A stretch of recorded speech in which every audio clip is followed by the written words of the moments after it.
Hello guys, right, as and ladies of course, as Ian and Merrick pointed out on Saturday's Q&A, and a few other people, mate, and London Creative and all that, there's been some changes to the highway code. So these are the 8 major changes to the highway code, and then the one that they don't really mention, which is the one that really should concern us more than anything else. So yeah, I believe it came in on the Saturday the 29th of January 2022. Round about then anyway, kind of end of January, so they kind of kick into gear from February. But as Nick at London Creative points out, they haven't reprinted it yet, so how can they do you for it? Ah, well, Nick, ignorance is no defence of the law, unfortunately. There it goes. So these are the ones from the TfL Gov website that says the 8 changes you need to be aware of. Number 1, and this is the big time Charlie, this is the hierarchy of road users. And what it is basically, the smaller you are, the more right of way you have. So basically, if you're a toddler or a lady with a pram or something like that, you're at the top of the tree, and then it goes up to horses, then cyclists, then cars, then vans, then trucks and coaches. So that's me done, isn't it? And it's basically, the lower you are, the more right of way you've got. So if you're in a van and you're overtaking a horse, you want to do it carefully. If you're in a cycle and you're overtaking a horse, don't speed past it to 20 miles an hour, you might spook it, that kind of thing. If we're turning into junctions now and pedestrians are walking across the roads, that pedestrian's got right of way. So if you're turning into a junction, a geezer walks straight off the road in front of you, you've got to stop. So what you need to do is you need to keep that awareness going. You go, there's a geezer there, he's looking, he's near the road, he looks like he's looking for a bus stop, he could come out any moment, and when he pulls out, just slowly brake. There's no point tooting and screaming, you're just going to wind yourself up and scare the life out of the bloke, like, you know. But yeah, these are the new rules. So number 1 is the hierarchy of road users. You can look into it more if you want, but basically it's, whereas it used to be might is right, now is might is not right. Number 2 is the people crossing at junctions. They wanted to point that one out. We've just covered number 2 in number 1. Number 3, cycling in shared spaces. Pedestrians horses, so you know, like you get these cycle routes, and you're riding the bike around the park, and then there's horses and there's pedestrians. Once again, hierarchy of road users. Pedestrians first, then the horses got to wait out for the pedestrians, and the bikes, you know, they're bigger. This is a big thing. I thought it'd be more about vans. Like I say, we'll come to the one at the end, which is the most important one, I think. It doesn't even get covered. Number 4, cycling on the road, by the curb now, please, unless near a junction, quiet roads or narrow roads. So all that 2 people riding down the middle of a main road at like 15 miles an hour, that's kind of been no-no now. Also, if you're on that pentaton or whatever it's called, a pentathlon, whatever it is, where there are like, you know, 20 or 40 bikes in one go, single file, please.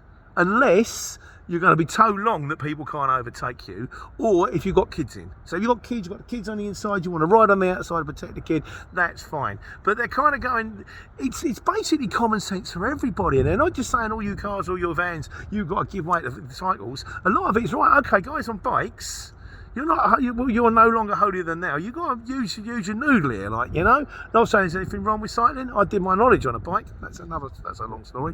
But yeah, they've got to be it's consideration. That's what the highway code's all about, consideration to fellow road users.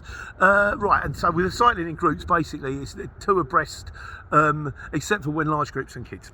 Number 5, overtaking.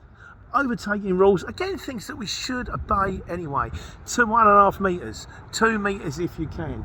Past horses at 10 miles an hour, unless it's a narrow road. Only over the yellow line if you have to, you know, that kind of thing, you know. And if you do, carefully. It's all driving with due care and attention, which is what it comes down to at the end, but we'll come back to that.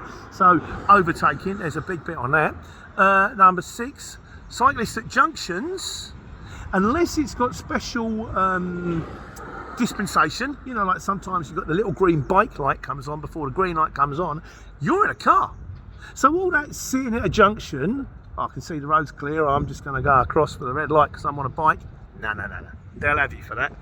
Treat it like a vehicle, and you treat it unless you're in a special zone, like a box zone that says bikes, where you can go ahead of everybody else, which incidentally do stop people like accelerating massively away from junctions. So you stop the speed, the boy racer thing, that's what that's all about. Unless you've got your own green light, you obey by the rules of the cars. That's what they say. At number 7, cycling and riding on roundabouts. Now, bikes and horses have got right away. So again, though, if there's a bike on a roundabout, if there's a horse on a roundabout, overtake it gently, overtake it with distance. What if the geezer falls off and you run over his head? You ain't going to feel very happy, are you? So it's just, again, consideration for fellow road users and driving with due care of attention. It's stuff that should come as common sense that they've written down. And number 8, parking. When parking vehicles, you want to now park it as close to the charging point as possible, which means you don't have to drag the cable 30 metres to charge your van up. A bit of a trip hazard, isn't it, really?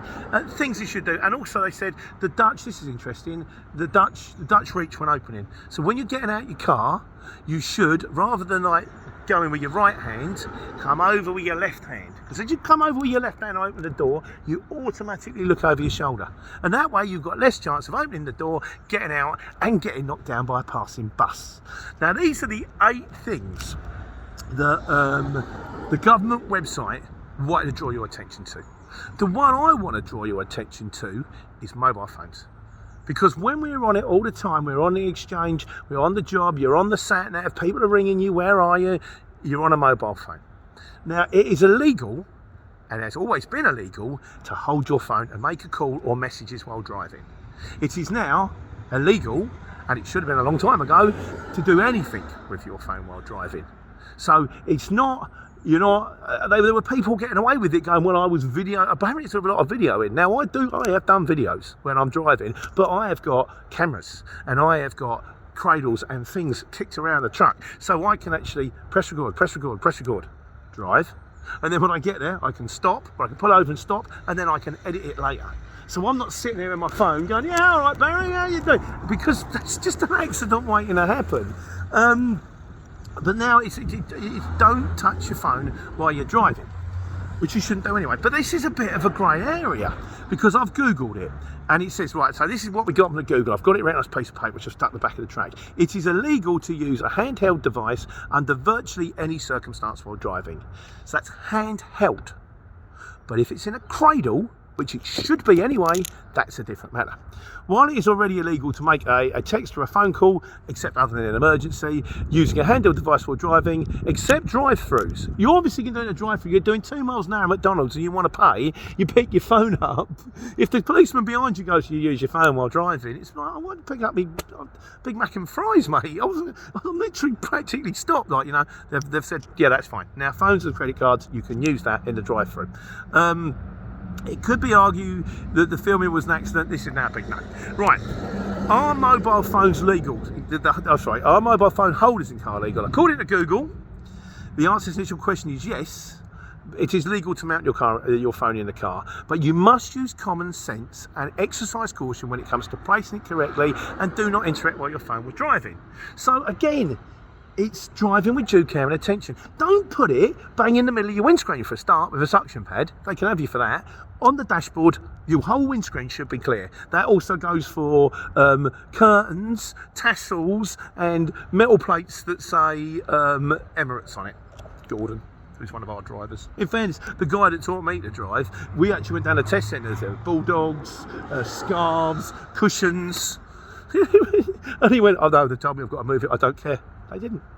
But at the end of the day, if that guy does care and he pulls you over, he's going to go, no, £100 fine, £200 fine, £400 fine. So you've got to use common sense. You've got to drive carefully. You've got to drive with due care and attention. But if your phone holder is there and you've got your hands free, your little headphones like I have got, and I put my headphones in because I see a call coming in and there's a green button, I can see that I'm safe, I go, boom.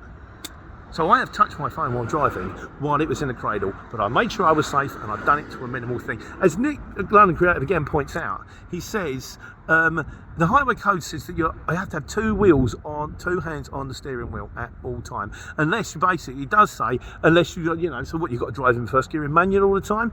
It says you must have 2 hands on the steering wheel at any one time unless you're operating a gear lever or auxiliary controls with the other hand. A light grip is important for safety of the push-pull steering. So obviously, if you've got to take your hand off the steering wheel to do the handbrake, or to do the gear lever, or to put it in reverse, you can do that. So does the phone count as an auxiliary control? Bottom line is this. If you've got that phone on the dashboard in the cradle and something happens and you're doing something on your phone and you smash into someone, you kill them, the first thing they're going to do is they're going to take that phone off you, they're going to plug it in their computer and go, driving without due care and attention, you're Nick's son. So it's down to you. End of the day, you do you. That's all I've said. But the 8 things they really wanted to flag up was more to do with the hierarchy of road users. It was less to do with the phone. So let me know how it goes, guys. As always is the comments. I've probably got it wrong. I normally got it wrong. But at least if you tell me I've got it wrong, then I can change my ways. And I can tell everybody else that I've got it wrong so they can change their ways. And if I've got it right, brilliant. I'll crack on. And I'll take care. And I'll take money.